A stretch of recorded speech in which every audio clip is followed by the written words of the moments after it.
दोस्तों, हम junior assistant PYQs discuss कर रहे हैं, जिसमें हमने मैथ्स का कंपोनेंट के कुछ पीवाईक्यूज डिस्कस किए, रीजनिंग का किया और प्लस कंप्यूटर का भी लास्ट हमने किया क्वेरी। ठीक है, कुछ स्टूडेंट्स ने कमेंट्स में ये भी मेंशन किया कि फुल पेपर को डिस्कस किया जाए।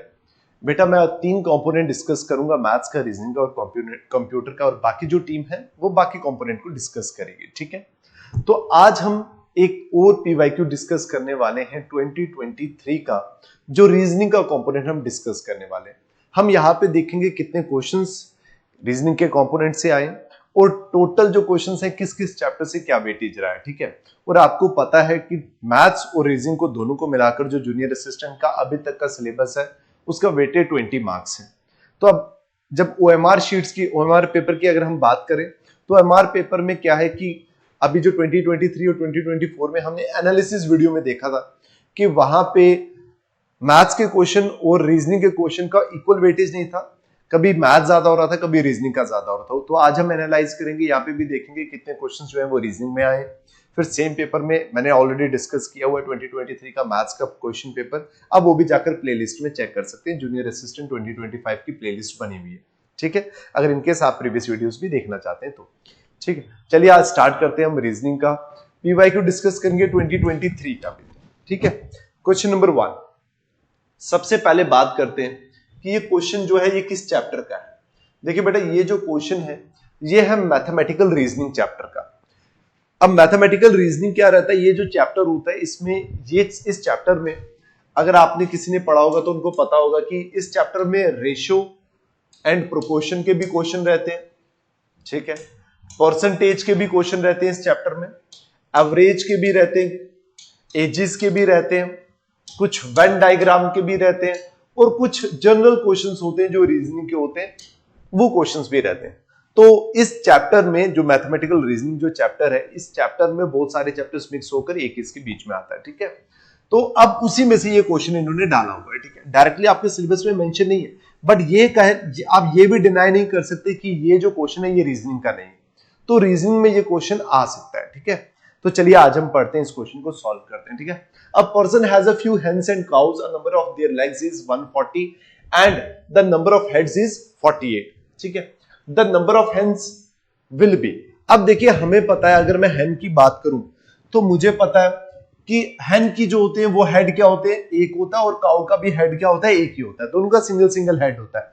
बट फुट की अगर लेग्स की बात करें तो अलग अलग होते हैं। जैसे hen के 2 लेग्स होती हैं और काउ के कितनी होती है, 4 लेग्स होती हैं। तो यहां पे वेरिएशन है।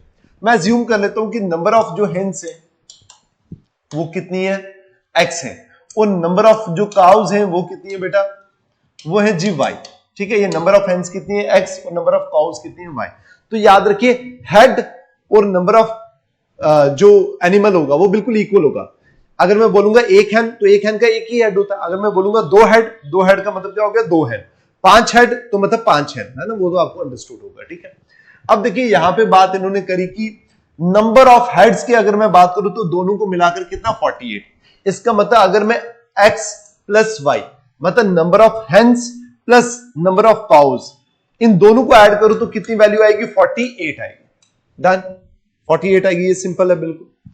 अब आपको ये समझ आ गया होगा। ठीक है, अब देखिए, अब बात करते हैं number of legs of number of their legs 140।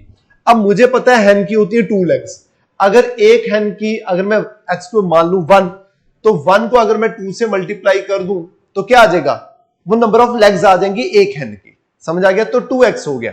मतलब जब आप x को 2 से मल्टीप्लाई करो तो ये जो आपको वैल्यू देगा ये देगा नंबर ऑफ लेग्स। ठीक है, और जब मैं प्लस कर दूंगा, और अगर मैं y नंबर ऑफ काउज में 4 को मल्टीप्लाई करूं, क्योंकि काउ में 4 लेग्स होती है, 4 इंटू वाई करूंगा तो ये जो आपको वैल्यू है ये क्या देगी, आपको नंबर ऑफ लेग्स देगी। नंबर ऑफ लेग्स ये काउ की होगी, नंबर ऑफ लेग्स ये किसकी होगी, हेन की होगी। जब काउ की लेग्स और हेन की लेग्स को आप ऐड करोगे तो टोटल जो लेग्स आ रही है वो कितनी आ रही है, 140 आ रही है। कितनी आ रही है, 140। समझ आ गया ये आपको। ठीक है, आई होप ये आपको समझ आ गया होगा। ठीक है, अब बस आपके पास आगे आपको पूछा नंबर ऑफ हेन्स कितनी है, मतलब नंबर ऑफ एक्स आपको फाइंड करना है। ठीक है, अब देखिए इसको हमें सॉल्व करने का तरीका पता, हम इस पूरी इक्वेशन को 2 से मल्टीप्लाई कर देते हैं। जब मैं इस पूरी इक्वेशन को 2 से मल्टीप्लाई कर दूंगा, ये बनेगा बेटा 2x plus 2y is equal to 96। अब मैं इन दोनों को माइनस कर देता हूं। माइनस जब मैं करूंगा तो ये प्लस का ये माइनस का ये कैंसिल हो जाएगा, माइनस होकर ये बेटा क्या आ जाएगा 2y आ जाएगा इज इक्वल टू 44 आ जाएगा। तो y की वैल्यू बेटा क्या आ जाएगी 22 और y जो है वो हमारे पास क्या है नंबर ऑफ काउज है। काउ क्या होगी हमारे पास 22 और जब आप पुट करेंगे इसको यहां पे तो नंबर ऑफ लेग्स आपके सॉरी नंबर ऑफ हेन्स आ जाएंगे। तो y को पुट करिए, जब आप y को वहां पुट करेंगे तो ये बन जाएगा 48 माइनस 22, मैं y को उस तरफ ले गया, ठीक है। तो ये आ जाएगा 6 और 2 26, मतलब जो नंबर ऑफ हेन्स हैं वो हमारे पास 26 है, नंबर ऑफ जो काउज हैं वो हमारे पास क्या है 22। तो आप इजिली आराम से फाइंड कर सकते हैं इसको, ठीक है। ये क्वेश्चन नंबर 1 था। चलिए अब करते हैं क्वेश्चन नंबर 2 पे। Which word will best complete the relationship between below, ठीक है। अब ये एनालॉजी का क्वेश्चन आता है, रीजनिंग का सिंपल सा क्वेश्चन है ये, ठीक है। अब देखिए क्रिकेट और बेल का क्या है रिलेशन है। क्रिकेट में जो विकेट्स होती हैं उसके ऊपर बेल्स होती हैं, ठीक है, ये रिलेशन। अब कह रहे बिलियार्ड्स का इन चारों में से किसके साथ रिलेशन आ गया। अब आपको पता है बिलियार्ड्स क्या होती है, वो जो पूल है, एक आपको गेम पता होगा स्नूकर एंड पूल, ठीक है, उसको बोलते हैं बिलियार्ड्स, ठीक है। अब बिलियार्ड्स में इसमें से चारों ऑप्शन में से कौन सा ऐसा ऑप्शन है जिसका इसके साथ रिलेशन है। तो कॉर्क का नहीं है। कॉर्क क्या होता है, कॉर्क जनरली क्या होता है कि बॉटल्स का जैसे ओपनर होता है ना, वुड का डाला होता है, उसको कॉर्क बोलते हैं, वुड का जो डालो जिससे क्लोज करते हैं बॉटल की, है ना। क्यू, हाँ ये क्यू जो है ये स्टिक होती है जिससे हम क्या खेलते हैं पूल स्नूकर में क्यू होता है ना, जब आप पूल खेलते हैं तब एक स्टिक का यूज करते हैं, जिस स्टिक से बॉल को हिट करते हैं उसको बोलते हैं क्यू। रैकेट नहीं होता, बैट नहीं होता, ये वैसे भी एलिमिनेट भी हो जाता है। अगर आपको कॉर्क का मीनिंग पता होगा क्यू आराम से एलिमिनेट हो जाएगा, ठीक है। तो करेक्ट आंसर क्या आ जाएगा इसका बेटा, क्यू आपका आंसर आ जाएगा। अब चलिए क्वेश्चन नंबर 3, ये आ गया आपका ब्लड रिलेशन का ये क्वेश्चन आ गया, ठीक है। इंट्रोड्यूसिंग अ मैन, थोड़ा सा नीचे कर लेते हैं इसको, चलिए। Introducing a man, a women said. अब जो बात कर रहा होता है हम उसी को लिखते हैं वुमेन। अब वुमेन, अब ये एक फ्रेज जो है इसके अंदर हम इसको इन्वर्टेड कॉमा को पढ़ेंगे अंदर से, माई लास्ट से पढ़ेंगे, ठीक है। माई, वुमेन कह रही है मेरी मदर, और देन मदर्स मदर मतलब वुमेन की मदर। अब आ जाइए एक रिलेशन पीछे, ओनली सन किसका, मेरी मदर की मदर का ओनली सन हो गया इसका भाई, ये आ गया जी इसका भाई।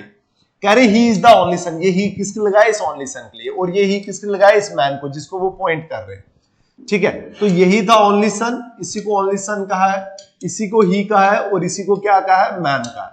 अब बोल रहे हैं how is the woman related to this man, जो वुमन है इसका क्या रिलेशन है इस मैन के साथ। इस मैन के साथ क्या रिलेशन, इसकी बहन की बेटी है ये, और बहन की बेटी कौन होती है, भांजी को क्या बोलते हैं, नीस बोलते हैं। टफ नहीं है, आप मेरे मेथड से बिल्कुल मत करिए, मैं अलग तरीके से सॉल्व करता हूं, आप अपने एंड से सॉल्व करिए, आपका आंसर आता है या नहीं आता वो देखिए, ठीक है। Find the wrong term in the following series, चलिए आपको यहां पे बताना कि कौन सा रॉन्ग नंबर है। ये नंबर सीरीज का क्वेश्चन है। 17, 32, 47, 62, 77 और बेटा ये आ गया 19। अब इन दोनों का डिफरेंस निकाल लीजिए, क्योंकि देखिए इन पूरी सीरीज में ज्यादा डिफरेंस नहीं है, तो हम ये कह सकते हैं ये प्लस माइनस हो रहा होगा, ठीक है। तो डिफरेंस निकालते हैं सबसे पहले इसका। जब आप डिफरेंस निकालोगे 3 और 12 कितना हो जाएगा 15, और ये कितना हो जाएगा 8 और 7 15, ये कितना हो जाएगा 3 और 12 कितना हो जाएगा 15, ये कितना 8 और 7 15, और इन दोनों में निकालोगे 13। अब आपको पता है ये पूरी सीरीज में 15 आ रहा है, बट इन दोनों का डिफरेंस क्या आ रहा है 13, और रॉन्ग नंबर कौन सा होगा 90। 77 क्यों नहीं होगा, क्योंकि इन दोनों का डिफरेंस सही आ रहा है, इसका मतलब ये नंबर जो है सही है, ये वाला नंबर गलत है। तो आपका आंसर क्या आ जाएगा, option D is the correct answer. समझ आ गया, इजी है, बिल्कुल इजी क्वेश्चन है ये, ठीक है। चलिए अब करते हैं नेक्स्ट क्वेश्चन। चलिए ये आपका स्टेटमेंट एंड कंक्लूजन का क्वेश्चन है। स्टेटमेंट एंड कंक्लूजन का ये आपका क्वेश्चन है, ये आपने पढ़ा हुआ चैप्टर, इंपॉर्टेंट है, जनरली इसके चैप्टर से भी आपको क्वेश्चंस दिखते हैं यहाँ पे, ठीक है। Population increase coupled with depleting resources is going to be the scenario of many developing countries in days to come. अब देखिए ये कह रहे हैं पॉपुलेशन जो हो रही है इंक्रीज हो रही है, उसकी वजह से क्या हो रहा है, डिप्लीटिंग रिसोर्सेज क्या हो रहे हैं, कम हो रहे हैं। और ये जो है आजकल का सिनेरियो है जो डेवलपिंग कंट्रीज है, जो अभी किस स्टेज में है, जो डेवलपिंग हो रही है, डेवलप नहीं है, डेवलपिंग स्टेज में है, उस कंट्रीज का आजकल क्या सिनेरियो है कि पॉपुलेशन तो इंक्रीज कर रही है बट रिसोर्सेज क्या है। अब देखिए पॉपुलेशन अगर इंक्रीज कर रही है तो रिसोर्सेज भी इंक्रीज करने चाहिए, बट पॉपुलेशन यहां पे इंक्रीज कर रही है बट डिप्लीटिंग रिसोर्सेज, रिसोर्सेज क्या हो रहे हैं, कम हो रहे हैं। अब देखिए अगर आपने ये चैप्टर पढ़ा हुआ ना स्टेटमेंट एंड कंक्लूजन, तो आपको पता होगा स्टेटमेंट एंड कंक्लूजन में स्टेटमेंट जो होती है उसको आपने 100% ट्रू मानना होता है, ये एज्यूम करना होता है कि ये 100% क्या है, ट्रू है, चाहे वो जो भी बात कह रहे हो। अगर आपको कोई ऐसी चीज जो रियल लाइफ में वो सही नहीं है तो आपको इसको उससे कंपेयर भी नहीं करना है, ठीक है। आपको ये मानना है, अगर जैसे ये बोले कि भाई जो सन है वो अर्थ के अराउंड जो है वो रिवॉल्व होता है या फिर रोटेट होता है, ठीक है। आपको ये मानना है कि एक्चुअल में जो सन है वो अर्थ के अराउंड रिवॉल्व होता है, या आपको उसी को कंसीडर करना है। अब रियल फैक्ट पे नहीं आना, नहीं जी अर्थ जो है वो रिवॉल्व करती है ना, उन्होंने जो दे दिया उसी को आपने 100% ट्रू मानना है, और फिर इसी के अकॉर्डिंगली आपने इन दोनों कंक्लूजन्स को देखना है कि ये फॉलो कर रही है या नहीं फॉलो कर रही है। बड़े स्टूडेंट्स को इसमें कंफ्यूजन होता है, लेकिन अगर आपने किया होगा तो आपको थोड़ा सा इस पे हाथ होगा और आपको प्रैक्टिस पे है सारा ये चैप्टर, ठीक है। Population increases coupled with depleting resources, increase कर रही है बट रिसोर्सेज डिप्लीट कर रहे हैं, ठीक है। आजकल का सिनेरियो डेवलपिंग कंट्रीज का, ये आजकल का सिनेरियो, ठीक है। The population of developing countries will not continue to increase in future. देखो ये फॉलो नहीं करेगा, ये क्यों नहीं फॉलो करेगा, क्योंकि ये जो इन्होंने बात की ना will not continue to increase in future, ये कोई ऐसी बात इन्होंने डायरेक्टली मेंशन नहीं की हुई। इन्होंने ये बोला है कि पॉपुलेशन तो इंक्रीज कर रही है, इसका मतलब अगर मैं इस स्टेटमेंट को लेकर चलूं तो पॉपुलेशन ने आगे भी इंक्रीज करना है, समझ आई। तो इन्होंने यहां पे मेंशन कर दिया will not continue to increase in future, ये बात ही नहीं करी है उसने। जब बात ही नहीं कही तो ये आपका फॉलो नहीं करेगा। अगर कोई भी यहाँ पे मीनिंग या फिर कोई भी कंटेक्स्ट अगर आउट ऑफ कंटेक्स्ट जा रहा है स्टेटमेंट से, वो स्टेटमेंट को बिलोंग नहीं कर रहा, डायरेक्टली अगर बिलोंग नहीं कर रहा या इनडायरेक्टली भी बिलोंग नहीं कर रहा, तो उसको फॉलो नहीं करोगे आप।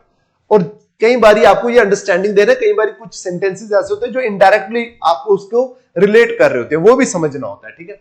It will be very difficult for the government of developing countries to provide its people decent quality of life. सही है ये स्टेटमेंट, ये कंक्लूजन इसलिए सही है कि अगर पॉपुलेशन इंक्रीज करे और रिसोर्सेज को डिप्लीट कर रहे हैं तो एक क्वालिटी लाइफ या फिर डिसेंट मतलब क्वालिटी लाइफ वो जो गवर्नमेंट है डेवलपिंग कंट्रीज की उनके लिए टफ है प्रोवाइड करना। बात तो सही है, तो ये आपका फॉलो करेगा। तो ओनली सेकंड क्या करेगा बेटा, आपका फॉलो करेगा, ठीक है। चलिए अब देखिए हमारा जूनियर असिस्टेंट का कोर्स लॉन्च हो चुका है। इनफैक्ट मैं आपको हर वीडियो में ये इन्फॉर्म करता हूं क्योंकि उसके बाद भी स्टूडेंट्स की क्वेरी रहती है कि आपका लॉन्च हुआ नहीं हुआ, हमें पता नहीं चलता, आप कब लॉन्च कर देते हो, ठीक है, क्लासेस निकल जाती हैं, ये हो जाता है, पेंडिंग जैसा भी ये चलो क्वेरी रहती है। तो इसलिए हर वीडियो में कोशिश यही रहती है कि जो भी स्टूडेंट अगर कोई न्यू है उसको इन्फॉर्मेशन मिल जाए। अगर उसके साथ में कोई फ्रेंड पढ़ रहा है या फिर वो पढ़ना चाह रहा है तो उसको आप सजेस्ट भी कर सकते हैं कि भाई यहां से आप एक बार आप इनको अप्रोच करके देख सकते हैं, ठीक है। तो जूनियर असिस्टेंट का कोर्स हमने लॉन्च कर दिया हुआ है, वीडियोस हमारी अपलोड हो रही हैं डेली बेसिस पे। Maths, reasoning, computer, English, general studies सारे कंपोनेंट हमारे कंटिन्यूसली चल रहे हैं। तो अगर आप जाकर हमारी एप्लीकेशन को डाउनलोड करते हैं, वहां पर जाकर आप डेमो वीडियोस भी अवेलेबल है, आप ओपन करके देख सकते हैं, वहां पे क्वालिटी भी आप चेक कर सकते हैं, उसके बाद आप उसको सब्सक्राइब भी कर सकते हैं, ठीक है। आपको अपडेटेड स्टडी मटेरियल मिलेगा, जो भी आपको मटेरियल दिया जाएगा वो अपडेटेड होगा, ठीक है। और टेस्ट रहेंगे आपके, जो भी आपने पढ़ा है रेगुलर उसके टेस्ट रहेंगे आपके। अगर आप उसको टाइम पे टेस्ट देते हो, जब टेस्ट लाइव होता है तो आपका रैंक भी आएगा उन बच्चों के बीच में, ठीक है। ये सारी चीजें आपको मिलेंगी इस कोर्स में, आप जाकर देख सकते हैं, ठीक है बेटा। ये आ गया नंबर सीरीज। नंबर सीरीज का सेकंड क्वेश्चन है ये। फर्स्ट क्वेश्चन आपने जो किया वो नंबर सीरीज का कौन सा क्वेश्चन था, रॉन्ग नंबर में आया। ये सेकंड क्वेश्चन है मिसिंग सीरीज में, बड़ा इजी क्वेश्चन है, सामने देखकर पता चल रहा है आपको। 8 जो होता है बेटा वो 2 का क्यूब होता है, 27 जो होता है 3 का क्यूब होता है, 64 जो होता है वो 4 का क्यूब होता है, 64 जो होता है वो बेटा 4 का क्यूब होता है, 4 का क्यूब होता है। और 1 जो होता है वो 1 का क्यूब होता है। नेक्स्ट क्या आएगा 5 का क्यूब, 5 का क्यूब क्या होता है बेटा 125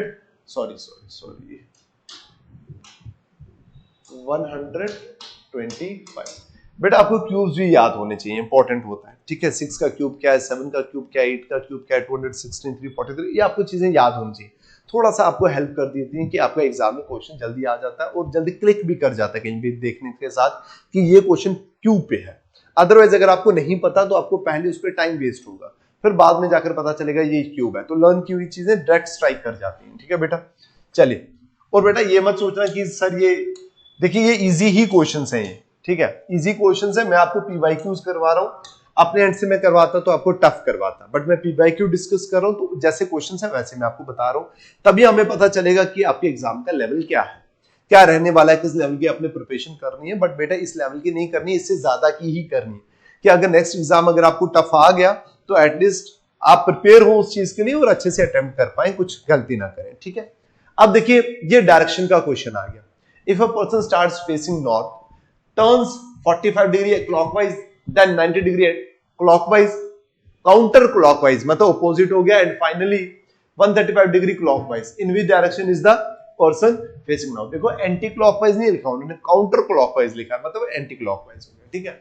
अब देखिए इसमें मैंने ये भी करवाया हुआ, आप क्या करिए सबसे पहले क्लॉकवाइज और एंटी क्लॉकवाइज को सेपरेटली एंगल्स को ऐड कर लो। जैसे पहले क्लॉकवाइज के नीचे क्लॉकवाइज वाले एंगल लिखने हैं आपने, 45 डिग्री क्लॉकवाइज तो ये लिखा आपने 45 डिग्री, 90 डिग्री बेटा कौन सा एंटी क्लॉकवाइज, ये लिखा मैंने 90 degree anti clock, 135 degree clockwise ये लिखा मैंने बेटा इसके नीचे 135, इनको ऐड कर लीजिए। जब इसको ऐड करोगे बन जाएगा 180, और जब इसको ऐड करोगे ये बनेगा, इसके नीचे कुछ भी नहीं है माइनस। अब इन दोनों को सब्ट्रैक्ट कर लो, जब सब्ट्रैक्ट करोगे बेटा क्या आ जाएगा, 90 आ जाएगा आपका आंसर। अब देखिए अब ये 90 जो डिग्री आपको टर्न लेना है, ये क्लॉक लेना है एंटी क्लॉक लेना है, ये देखिए ये कैसे करना है आपको, ये डिसाइड होगा कि वैल्यू किसकी ज्यादा है, क्या 90 ज्यादा है या 180 ज्यादा, 180 ज्यादा है, और 180 कौन सा टर्न था, क्लॉकवाइज, तो इसका मतलब ये भी जो टर्न लेना आपने कौन सा लेना बेटा, क्लॉकवाइज टर्न लेना। अब देखिए जो टर्न लेना किसके बाद लेना है, वो आप जब स्टार्टिंग में जिसको आप फेस कर रहे थे वहां से आपने क्लॉकवाइज टर्न लेना। चलिए अब आपको पता है ये होता है नॉर्थ, साउथ, ईस्ट और वेस्ट। अब पर्सन स्टार्ट्स फेसिंग नॉर्थ, मतलब नॉर्थ को पर्सन फेस कर रहा है, जब वो नॉर्थ को फेस कर रहा है इसका 90 डिग्री क्लॉकवाइज कौन सा टर्न हो जाएगा बेटा, ईस्ट हो जाएगा, क्योंकि इन दोनों के बीच में 90 डिग्री का डिफरेंस होता है, तो आंसर क्या आ जाएगा आपका, ईस्ट। चलिए अब चलते हैं नेक्स्ट क्वेश्चन में। चलिए क्वेश्चन नंबर 8, ये आ गया बेटा कोडिंग एंड डिकोडिंग का, आपको कोडिंग डिकोडिंग में लेटर कोडिंग का ये आपको क्वेश्चन आ गया। अब देखिए आपको एक वर्ड दिया है यहाँ पे पोज, उसका जो कोड दिया आपको वो दिया है OQNPRTD और F, ये आपको बेटा कोड दिया, आपको सॉल्व करना है, बहुत इजी क्वेश्चन है ये। इसका मतलब ये, अब ये नहीं घबराना आपने कि ये 4 है ये 8 हो गया, कैसे बेटा 4 और 8 का मतलब यही हो गया, एक लेटर के 2 कोड है। आपको पता है P जो होता है, P की पोजीशन क्या होती है 16, O की क्या होती है 15, ये होता है 19 और ये क्या होता है 5। अब इसमें O की क्या पोजीशन है 15, ये मैं आपको लिखवा रहा हूं बट आपको लिखने की भी जरूरत नहीं, आपको खुद ब खुद आ जाएगा ये, ठीक है।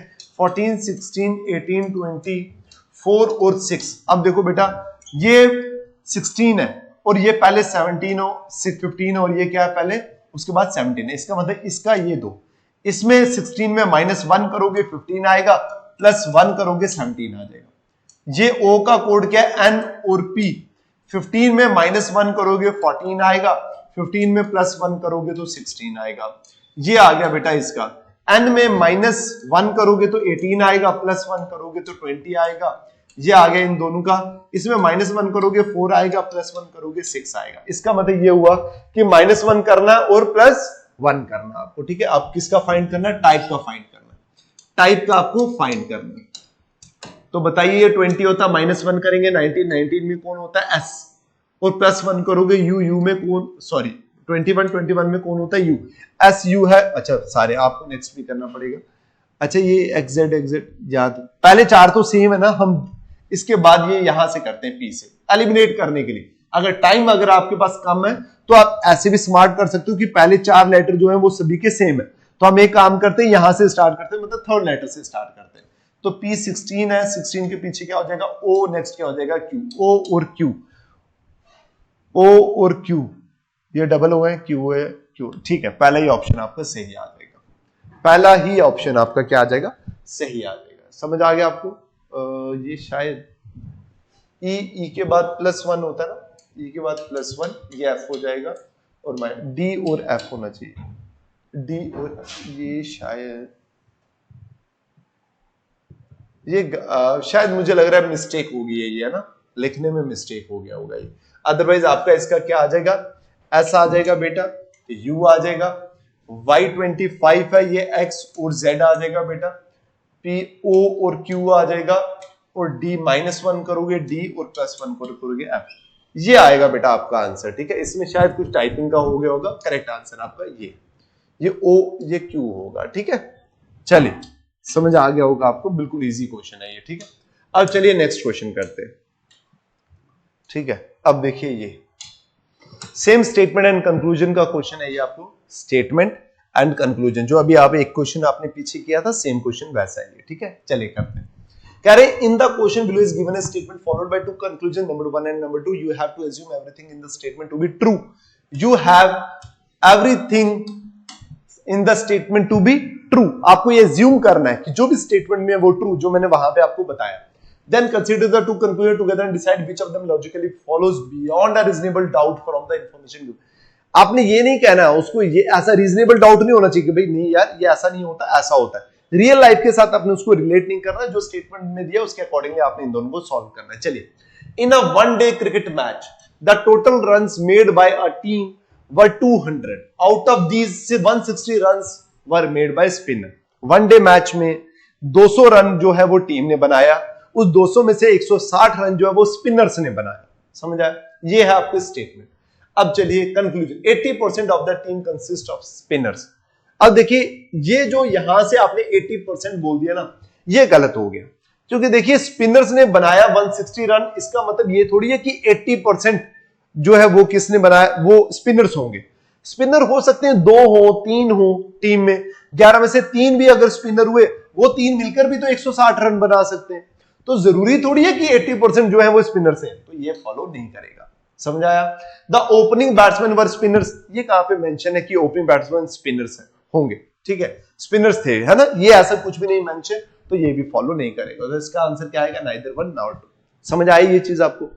भाई ओपनिंग बैट्समैन वर स्पिनर्स, ये कहीं पे मेंशन है?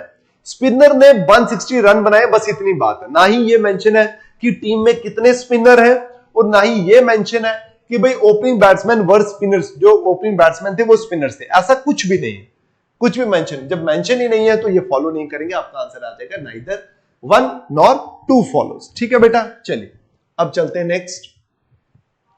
अच्छा ये बस, हाँ बस, आपके पास टोटल 9 क्वेश्चंस 2023 का, ये पीवाईक्यू जो था 2023 का, इसमें रीजनिंग को क्वेश्चन 9 आए थे। इसका मतलब जो मैथ्स के क्वेश्चन होंगे वो कितने होंगे?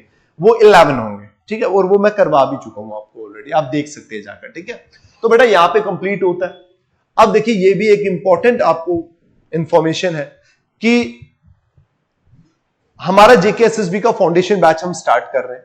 फाउंडेशन बैच का मतलब ये है वो स्टूडेंट जो फर्स्ट टाइम जेकेएसएसबी की प्रिपरेशन करना स्टार्ट कर रहे हैं, या फिर सेंटर लेवल की भी कर रहे हैं, आप कहीं के भी कर रहे हो, हम उसी लेवल का पढ़ा रहे हैं कि आप अगर स्टेट लेवल, सेंटर लेवल का भी पढ़ रहे हैं तो 80% आपका यहां से कवर हो जाएगा और डिटेल में कवर होगा।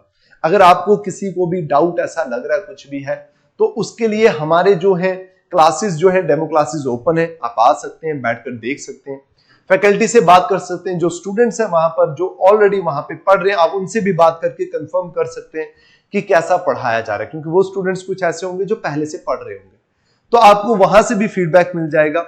तो अलग अलग सोर्सेज से आप कंफर्म कर सकते हो। और उसके बाद, क्योंकि बेटा मैं ये कह रहा हूं, मैं इनफैक्ट ये होना भी चाहिए, अगर आपकी जगह मैं भी होता तो मैं भी ये चीज करता कि पहले पूरी कंफर्मेशन के साथ ही मैं किसी भी इंस्टीट्यूट में एनरोलमेंट लेता। क्योंकि देखिए पैसा चलो फिर आ जाता है, पैसा कोई इतनी अमाउंट, कितनी अमाउंट होगी, लेकिन जो आप टाइम इन्वेस्ट करोगे वो टाइम बार बार नहीं आता। तो अपना जो टाइम इन्वेस्ट कर रहे हो वो बड़े ध्यान से इन्वेस्ट करिए, किस पे करना है, कहां पे करना है, क्या यहाँ पे करना वर्थ है या नहीं है, उतना पढ़ाया जा रहा है या नहीं पढ़ाया जा रहा, क्या ये बैच जो है डेडिकेटेड इसी बैच है कि जेकेएसएसबी को पढ़ाया जा रहा है। सब वो सारे बड़े सारे फैक्टर्स होते हैं जो आपको देखकर आपको किसी भी इंस्टीट्यूट में एनरोलमेंट लेनी होती है, ठीक है। तो ये डिसीजन आपका है बेटा, आप बेटर है, आपको पता है, आपका फ्यूचर है आपके हाथ में। नोटिफिकेशन आगे आने वाली है, कुछ नोटिफिकेशन रेफर हो चुकी हैं, उम्मीद है 2 नहीं 3 नहीं, आगे आने वाले टाइम में वो नोटिफाई भी हो जाएंगी। और जब नोटिफाई हो जाएंगे बेटा फिर बड़ा कम टाइम रह जाएगा, तो बेटर है प्रिपरेशन करना स्टार्ट कर दीजिए। अगर आप फर्स्ट टाइम स्टार्ट कर रहे हैं तो ये मानकर चलिए कि आप स्टार्ट कर दीजिए, 1-2 साल तक आपने क्वालिफाई कर लेना। तो अगर 1-2 साल तक आप अपने लेकर चलो कि 1-2 साल तक भी अगर जेकेएसएसबी लेता है पेपर, तो आपको 1-2 साल देने में भी कोई प्रॉब्लम नहीं होनी चाहिए। आराम से मेहनत करना अभी से स्टार्ट कर दो, ठीक है बेटा।